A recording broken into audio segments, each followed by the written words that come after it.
سلام دوستای عزیزم، امیدوارم حالتون خوب باشه. امروز اومدیم با آموزش شلاقی زدن داخل کال آف دیوتی موبایل مثل آب خوردن. بچه شما برای شلاقی زدن باید به هاتتون خیلی مسلط باشید. اینجوری نیست که بگیم کسی که 2 انگشتی بازی میکنه نمیتونه بزنه، کسی که 6 انگشتی بازی نمیتونه. شما برای کار با هاتتون خیلی مسلط باشید، یعنی تسلط زیاد داشته باشید. ببینید خیلی باید سرعت در مرحله اول شما مثل این همه کاری که من الان دارم میکنم، اول باید اسلاید بزنید، بعد جامپ بزنید. داخل زاویه هم نمیخواد بزنید، اینجوری مستقیم و صافه. در مرحله دوم اسلاید میزنید، جامپ میزنید، وقتی رسید میزنید نایف.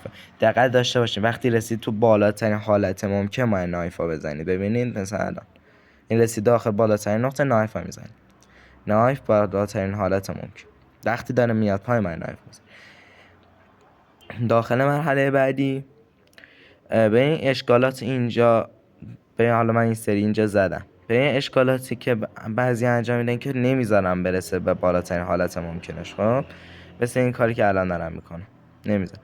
حالا برای مرحله بعد شما باید برین یه سطح بالا که راحت تر بتون شد. اگه داخل این داخل این مود میزنی اینجا نباید باشین چون نمیذاره درست بشین، اینجا هم نباید باشین، در این حالت باید بزنین. ببینید میرسید بالا، بالاترین نقطه ای که رسید نایف ها میزنید، سریع چنج میدین روی گان، یعنی در این حد سریع باشه که انگار دستتون رو 2 تاشون گذاشتین. ببینید اینجا اشکالاتی که هست دیر میزنن بچه‌ها، اگه روش کار کنین راحت میتونین بزنین.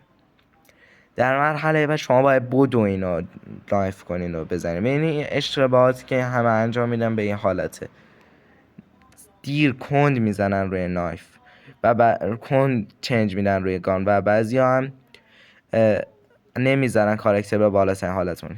دیدیم بچه به این حالت. ببینید خب در مرحله بعد شما باید ثابت بزنید.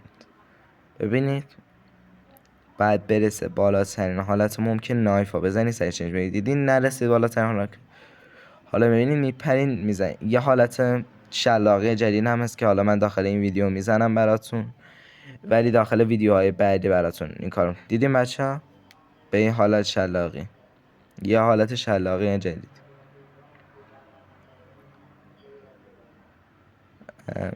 امیدوارم از این ویدیو خوشتون اومده باشه.